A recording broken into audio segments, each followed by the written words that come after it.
또 천국은 마치 좋은 진주를 구하는 장소와 같으니 극히 값진 진주 하나를 발견하며 가서 자기의 소유를 다 팔아 그 진주를 사느니라. 비유 6번째 시간, 극히 값진 진주 비유. 목사님 나오셔서 말씀 전해주시겠습니다. 네, 좋은 목소리로 말씀 낭독해 주셨는데요. 우리 한 번만 더 같이 낭독해 보면 좋겠습니다. 말씀 봉독하겠습니다. 시작! 또 천국은 마치 좋은 진주를 구하는 장사와 같으니 극히 값진 진주 하나를 발견하며 가서 자기의 소유를 다 팔아 그 진주를 삽니다. 오늘 극히 값진 진주라는 말씀의 제목입니다. 우리가 지난주에 살펴본 보화 비유와 오늘의 진주 비유는 쌍둥이처럼 굉장히 유사하게 우리에게 메시지가 주어집니다. 하지만 이 두 가지 비유에는 같은 점이 많지만 또 차이점도 존재합니다. 오늘 바로 그 점들에 우리가 주목해서 이 비유가 우리에게 어떤 메시지를 주는지 조금 더 하나님의 말씀 앞에 나아가려고 합니다. 먼저 우리 지난 시간의 기억을 한번 좀 되새겨서 보화 비유가 우리에게 전해주었던 메시지를 한번 정리해 보겠습니다. 지난주에 제가 4가지로 이 비유의 메시지를 정리했습니다. 첫 번째, 하나님 나라의 가치에 대해서 이 비유는 우리에게 알려주고 있습니다. 하나님 나라는 보화로 비유되었죠. 보화, 오늘 진주입니다. 이것은 얼마나 그것이 우리가 가치가 있는지 모든 소유를 다 팔아도 얻을 만큼 그렇게 고귀한 것이다. 하나님 나라 그런 것이다. 그 가치에 대해서 우리가 알려줍니다. 두 번째 메시지는 무엇이었냐면 하나님 나라는 지난 시간에 그 말씀 초점에서는 감추어져 있다라는 것이었습니다. 보화를 발견하고도 찾지 않는다면 그것은 어리석은 것이죠. 하나님 나라를 위해서 모든 사람이 자신의 소유를 팔아서 그것을 사고자 하지 않는 것은 그것을 발견하는 사람이 많지 않기 때문에, 즉 감추어져 있기 때문입니다. 감추어져 있기 때문에 우리는 그것을 발견하고 찾아야 한다는 것입니다. 세 번째, 하나님 나라는 소유해야 한다는 것이었습니다. 우리가 이것을 개개인 모두가 소유해야 된다고 말씀했던 것을 기억하실 것입니다. 다른 누가 아니라 내가 그 하나님 나라를 나의 마음 가운데 내가 스스로 소유해야 됩니다. 우리 가족 누군가의 믿음으로 내가 그것을 함께 공유할 수 없습니다. 그런데 우리가 이것을 어떻게 소유해야 하는가? 하나님 나라에 대해서만큼 우리가 주님만 의지할 수밖에 없는 존재라고 말씀드렸습니다. 하나님 나라는 우리가 주님께만 살 수 있고 그 값은 우리가 치를 수 없습니다. 그렇기 때문에 우리가 주님께 주님, 내가 이것을 너무 갖고 싶은데 나는 그 값을 치렀었으니까 주님께서 나에게 주십시오라고 구해야 하는 것입니다. 구하면 주님께서 주신다 말씀하셨죠. 이것을 각자가 경험해야 합니다. 네 번째, 하나님 나라가 기쁨을 준다는 것이었습니다. 제가 지난 시간에 이것을 산행에 비유했습니다. 산에 대해서 관심이 없는 사람에게는 산을 왜 올라가 라고 할지 모르겠지만 그 산행이 주는 기쁨이기 때문에 그것이 때로 힘든 여정이어도 그 길을 고대하며 가는 사람처럼 밖에서 봤을 때 신앙생활이라는 것은 하나님 나라의 백성이 가는 길이라는 것은 그걸 왜 가? 라고 할지 모르겠나 그 안에 주님이 주신 기쁨으로 그것을 맛보는 사람은 계속해서 그것을 가질 수 있을 만한 힘을 얻을 수 있다는 것입니다. 이 안에는 감출 수 없는 기쁨이 있는 줄 믿습니다. 지난 시간에 말씀 가운데 가장 핵심적인 질문이 있었다면 이 질문이었습니다. 다시 한번 묻겠습니다. 여러분, 하나님 나라에 들어가는 것은 공짜입니까? 아니면 비용이 듭니까? 비용이 듭니다. 감당할 수 없는 그런 큰 가치이기 때문에 그것을 소유하는 데는 엄청난 대가가 필요합니다. 그럼 어떻게 그 비용을 치른가? 이 질문에 대한 대답은 난 못 치릅니다. 난 못 치릅니다. 그리고 하나 더 덧붙여 해야 할 것이 있다면 그러니까 주님이 주세요. 나는 그 나라를 소유하고 싶은 마음은 가득한데 그 비용 내가 치를 수 없으니까 내 모든 걸 다 팔아도 난 치를 수 없으니까 주님이 주세요 라고 구하는 것입니다. 돈으로도 못 가요. 어여뻐도 못 가요. 능력이 있어도 못 가요. 하나님 나라는 그런 것입니다. 그리고 내 마음 주님께 드리며 나는 못합니다 고백하며 하나님만을 의지하고 나아갈 때 주님께서 우리에게 주시는 것이 하나님 나라라는 것입니다. 그런 의미에서 신앙이라는 것은 관계적이라고 제가 말씀드렸습니다. 주님 없이 나는 그 나라가 좋으니까 그 나라만 구하는 것 불가능합니다. 근데 내가 주님만을 구하며 주님과 깊은 사귐 가운데 있을 때 주의 나라는 그저 함께 임하는 것입니다. 나와 주님의 관계가 깨어지면 그 나라도 내게 없는 것이고, 주님과의 깊은 관계 안에 모든 것을 함께 나눌 수 있는 그 하나님이 형성되었을 때 주의 나라 항상 내 안에 있는 것입니다. 세상의 나라는 그렇지 않잖아요. 우리가 뭐 국적을 취득했는데 내가 이게 뭐 관계적으로 어떻게 따라서 국적이 말소가 이런 게 아닌데, 하나님 나라는 하나님과 우리의 관계에 달려있다. 하나님 나라가 진짜 왕이 되고 계신가? 이것이 하나님 나라에 내가 거하는가? 하나님 나라에 내가 있는가? 이 질문과 같은 대답을 우리에게 주고 있다는 것입니다. 오늘 다시 한번 우리가 진주 비유를 통해서 다시 한번 살펴보겠습니다. 진주 비유의 내용도 지난주의 말씀의 내용과 굉장히 흐름이 유사합니다. 좋은 진주를 구하고자 하는 사람이 있었습니다. 여러분, 이 사람의 직업은 장사꾼입니다. 아마도 이 사람은 도매상인 것 같아요. 그래서 좋은 진주를 구해서 아마도 그것을 뭐 더 비싼 것을 팔거나 이러기 위해서 좋은 진주를 여기저기 구하러 다니는 그런 사람이었습니다. 성경에서는 다른 보석보다 유독 진주에 대한 이야기가 많이 있습니다. 왜냐하면 당시에는 이 진주의 가치가 오늘날 다이아몬드와 동등한 것이기 때문입니다. 질이 좋은 진주의 가치는 당시에 어떤 보석에도 뒤지지 않는 그런 것이었습니다. 그러므로 성경에는 진주로서 가장 고귀한 것을 설명하곤 합니다. 진주에 대한 말씀 가운데 예수님의 재미있는 말씀이 있습니다. 한번 말씀 같이 한번 보겠습니다. 한번 읽겠습니다. 시작. 거룩한 것을 계획에 넣지 말며 너희 진주를 의지하지 것이지 말라. 그들이 그것을 가지고 우리가 너희를 찢어 상하게 할까 염려하라. 여러분, 개에 거룩한 것을 던져줘봤자 개가 뭘 알겠습니까? 그리고 돼지에게 진주를 줘봤자 돼지에게 그 진주는 뭐 돌덩이 이 정도에 지나지 않을 수도 있습니다. 왜냐면 그들은 그것이 얼마나 가치 있는지 알지 못하기 때문입니다. 그러므로 그들에게 이것을 던지지 마라, 주지 마라 라고 얘기하고 있는 것입니다. 하지만 오늘 말씀의 주인공인 이 상인은 이 분야의 최고 전문가입니다.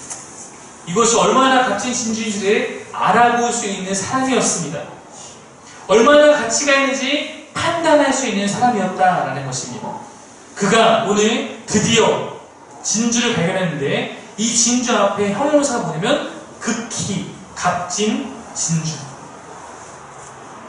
진주 중에서도 극히 값진 진주를 발견한 사람은 발견하자마자 이것이 얼마나 귀한 것인지 알고 주저하지 않고 자기의 모든 소유를 다 팔아 그 진주를 삽니다.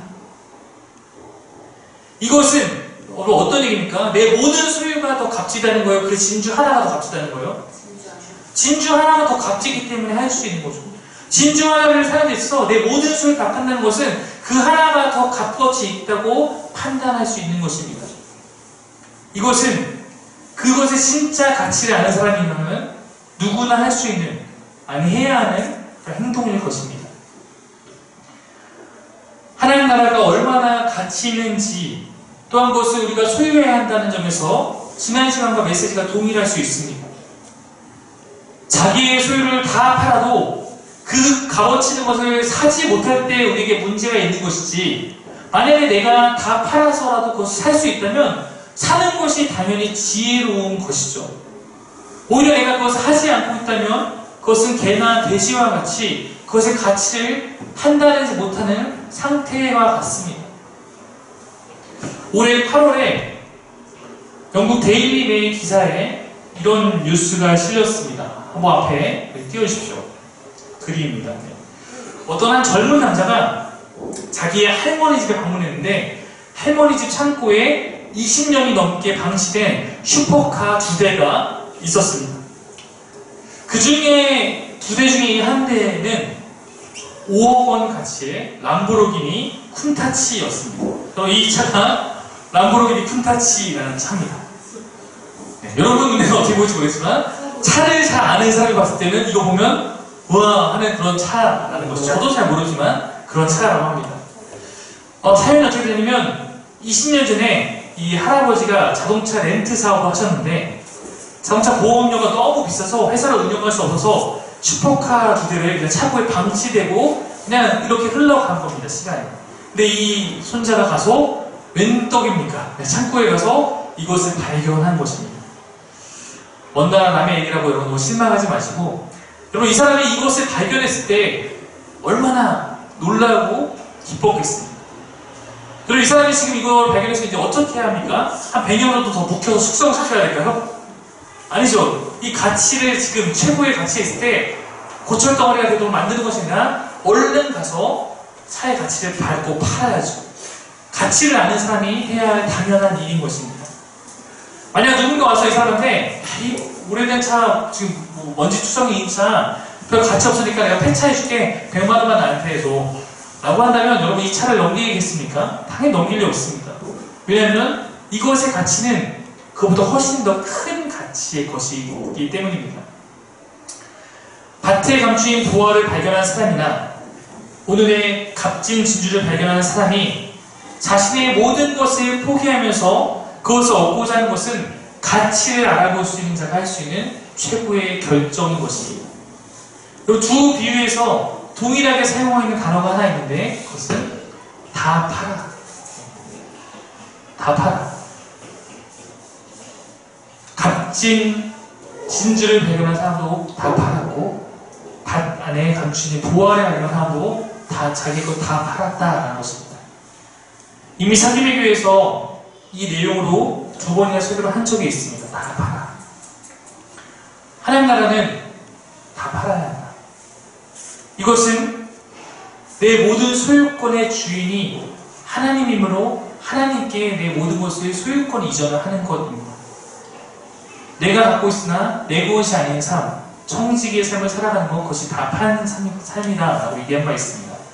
그로 말미암아 나 또한 주님의 소유가 되는 것입니다. 그런데 지난주 설교의 포인트처럼 사실 엄밀히 말하면 우리가 우리의 소유를 다 판다고 해서 그 나라를 소유할 수는 없습니다. 가치가 맞지 않기 때문에. 내 소유를 다 팔아서 여러분 얼마입니까? 근데 그것과 하나님 나라 가치는 비교할 수 없기 때문에 내 소유를 다 판다고 해서 무조건 그 나라를 살 수 있는 것은 아닙니다. 그것은 마치 100만 원을 들고 와서 5억짜리 슈퍼카를 달라는 것과 같은 것일지도 모릅니다.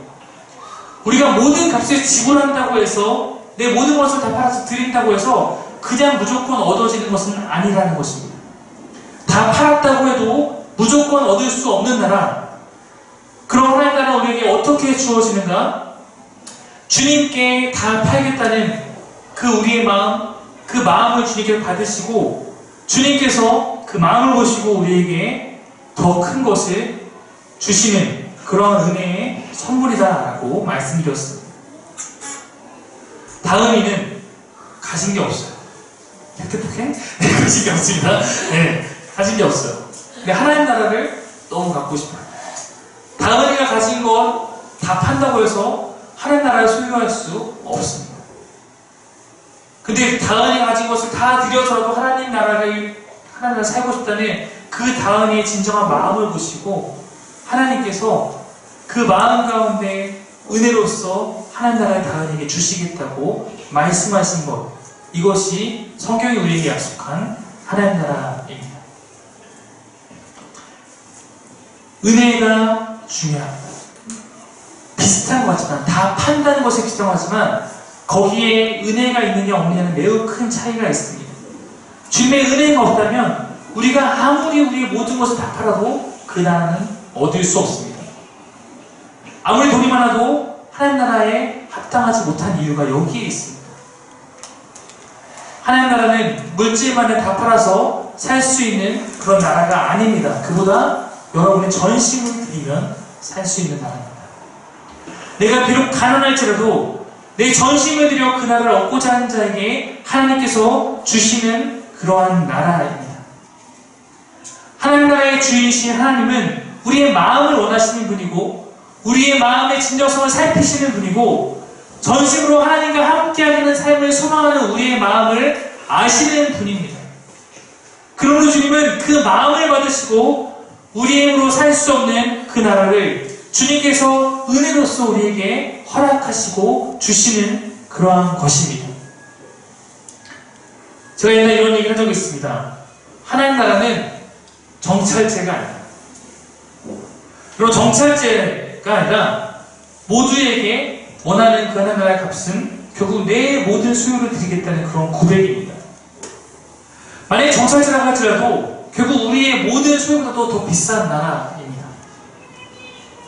그렇기 때문에 내가 많은 것을 갖고 있지 않을수록 모든 것을 드리는데 더욱 주저함이 없기 때문에 성경에서 하나님 나라는 부자들을 위한 나라가 아니라 가난한 자들을 위한 나라라고 설명되고 있습니다. 부자나 가난한 자나 결국은 모든 것을 다 드릴 수 있다는 고백으로 갈 수 있는 나라이기 때문에 더 많이 소유한 부자들에게 어쩌면 더 어려운 결심이 필요한 그런 나라입니다. 성경은 부자 자체를 미워하지 않습니다. 그러나 부유한 자가 주변의 가난한 자들을 돌보지 않는 삶과 그 부유함에 중독되어 주를 따르는 삶에 모든 것을 포기하기 힘든 그 상태를 성경은 저주합니다.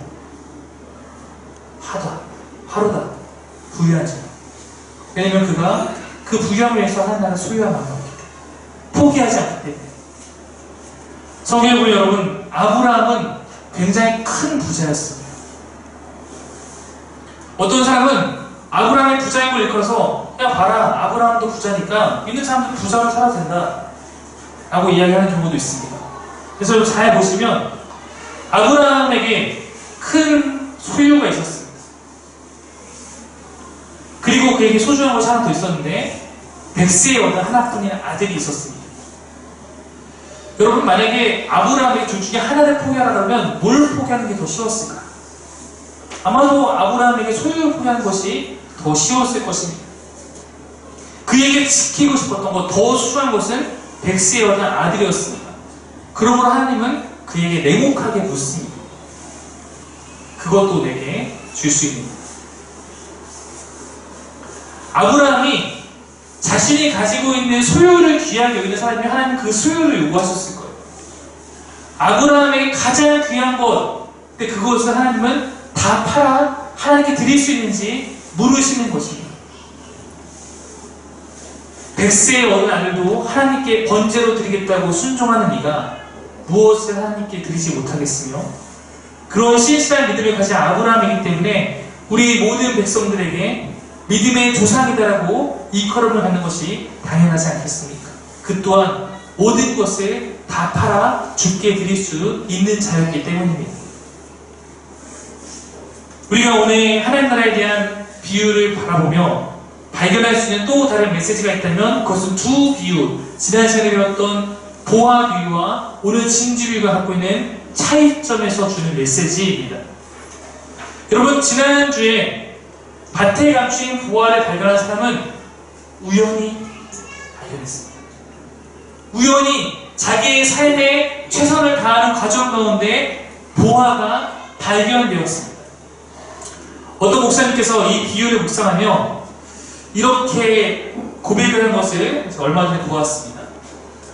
밭에 감추인 그 보화가 감춰진 밭을 경작했던 일꾼이 한두가 아니었을 텐데 그 중에 유독 이 사람이 발견한 것은 그가 다른 어떤 사람보다 더욱 열심히 남의 밭이지만 더욱 성실하게 더욱더 깊게 그 밭에 가고자 하는 그런 마음이 있었기 때문이 아니겠는가 라고 하면서 그런 일상에서의 하나님 안에서의 열심들을 강조하는 그런 묵상 해석도 본 적이 있습니다.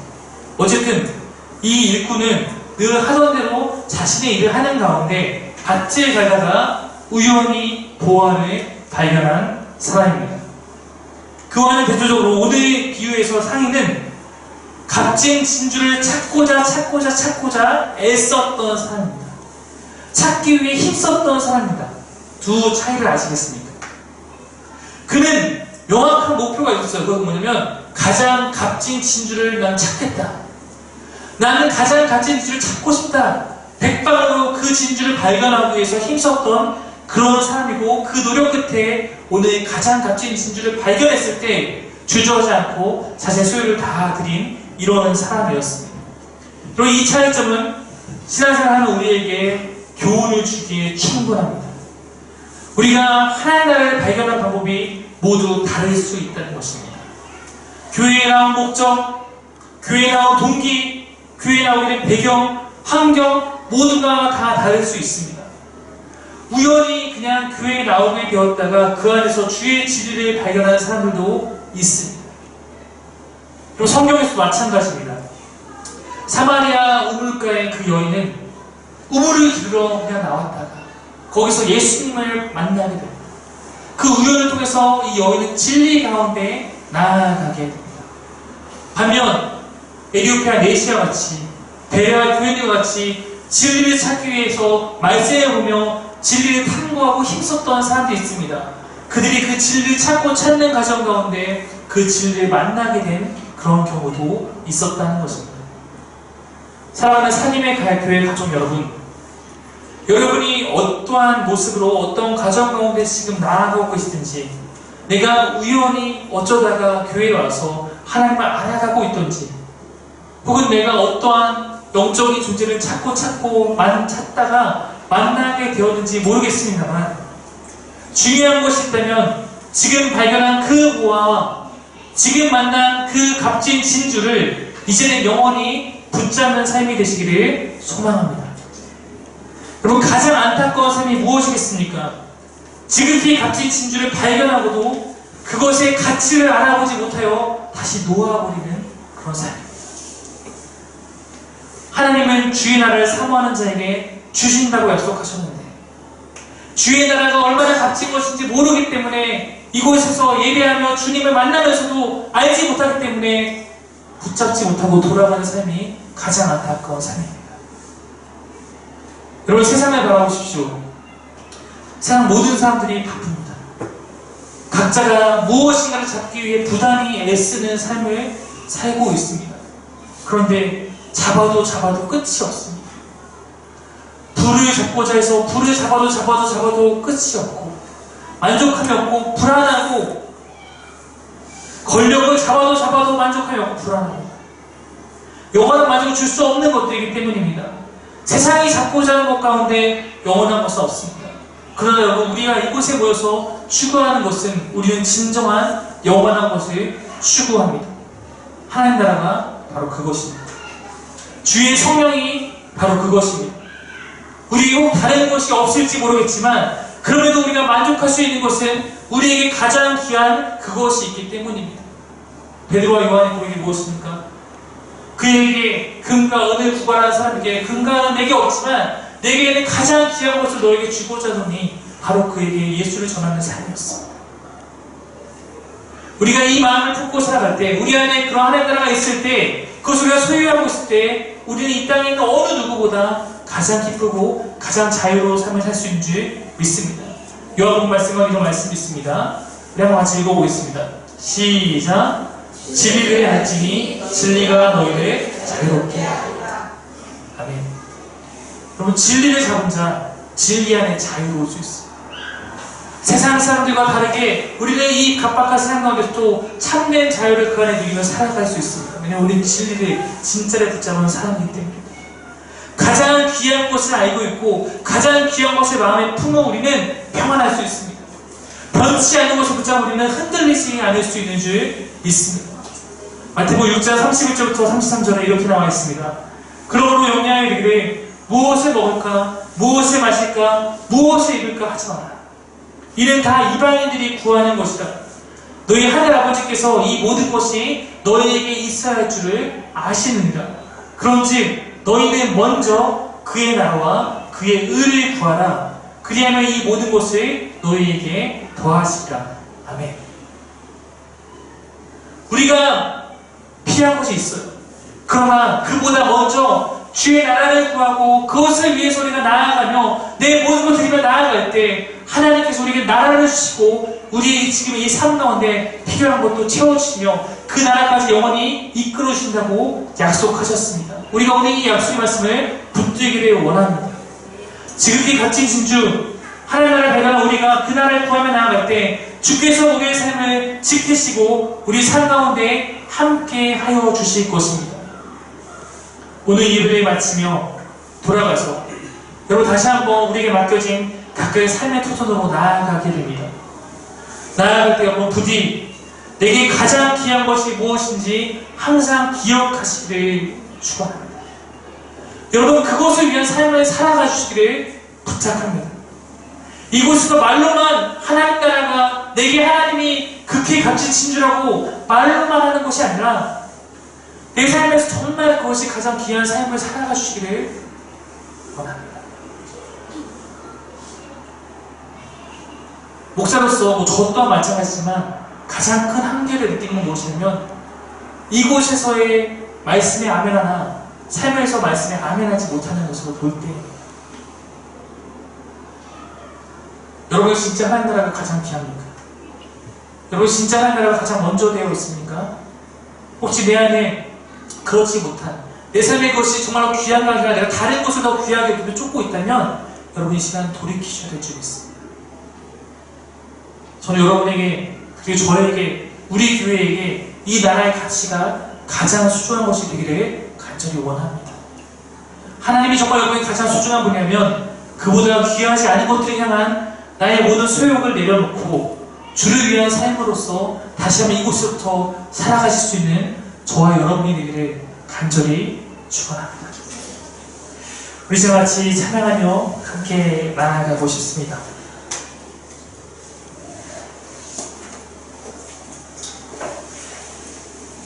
제가 이제 좋아하는 찬양에서 오늘 설명이 나오는 중에 있는데 저는 이 가사를 참 좋아합니다. 믿는 사람이라고 시련이 없을 수 없죠. 내게 허락하신 시련이 있습니다. 그 시련을 통해서 주님이 원하시는 것은 더욱더 강한 믿음으로 흔들리지 않는 믿음으로 나아오는 것이죠. 시련을 통해 나의 믿음이 더욱더 강하게 자라나고 때로는 험한 산과 골짜기를 지나는 동안 주님께서 나와 함께 하심을 더욱더 강하게 느낄 수 있습니다. 때로는 내가 겪는 시험이 어렵고 힘겨워도 그 시련이 우리 주님보다 크지 않은 줄 있습니다. 내 앞에 막고 있는 홍해와 같은 바다가 있을 수 있겠지만 그것을 주님께서 가르지 않으시면 주가 나로 그 바다에는 걷게 하실 거라고 믿습니다. 이것이 여러분의 믿음이 되어서 오늘 그렇게 내가 주님만의 가장 귀하게 여기는 삶을 살겠습니다.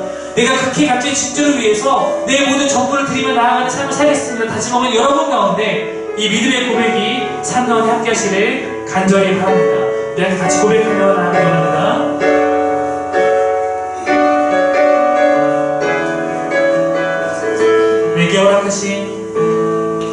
내게 허락하신 시련을 통해 나의 믿음 더욱 강하게 자라나고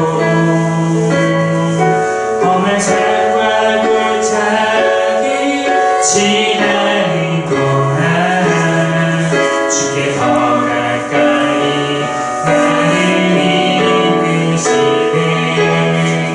내가 겪는 시험이 어렵고 힘겨워도 내 주님보다 크지 않네.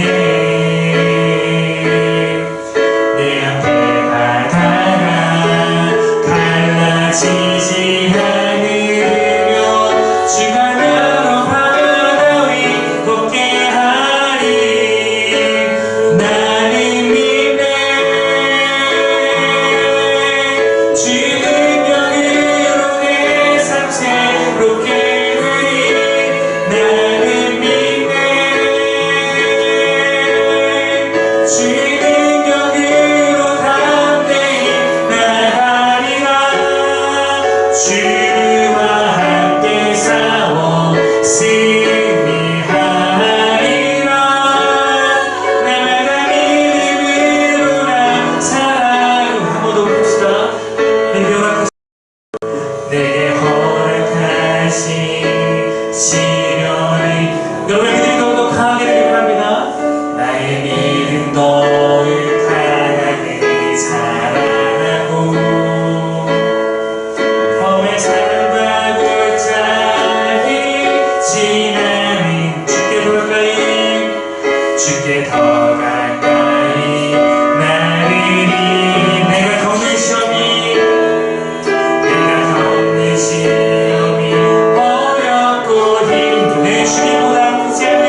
구원이라는 것을 세상에 어떠한 계산으로 구할 수 있는 그런 것이 아니라 하나님 나는 아무것도 없지만 내게 있는 건 아무것도 없지만 나 자체를 내게 있는 모든 것을 하나님께 드리며 나아갈 때 하나님께서 우리와 함께 하신다. 하나님 나라가 내게 임한다. 하나님이 우리 삶을 책임진다 라는 주의 약속인 줄 믿습니다. 하나님께 모든 것을 드리는 자 그 사람에게 하나님 또한 모든 것으로서 우리 가운데 함께 하신다라는 그러한 약속인 줄 믿습니다. 그리고 하나님의 약속은 땅에 떨어지지 않습니다. 우리가 그 약속을 믿으며 하나님 나는 하나님 것입니다. 나는 하나님 것입니다. 주님 내가 하나님만의 가장 나의 귀한 것으로 여기며 내 삶을 그렇게 나아가겠습니다 라고 할 때 여러분이 가로막고 있는 여러 가지 어려움이 있을 수 있겠지만 내 삶을 힘들게 하는 여러 가지 힘든 것이 있을 수 있겠지만 그 모든 믿음의 싸움 가운데 여러분 홀로 두신 것이나 주님께서 여러분과 함께 싸워 승리하게 할 줄 믿습니다. 우리가 이 시간 그 하나님을 붙잡으며 주님 내가 주님께 내 모든 삶을 드립니다. 주님께 내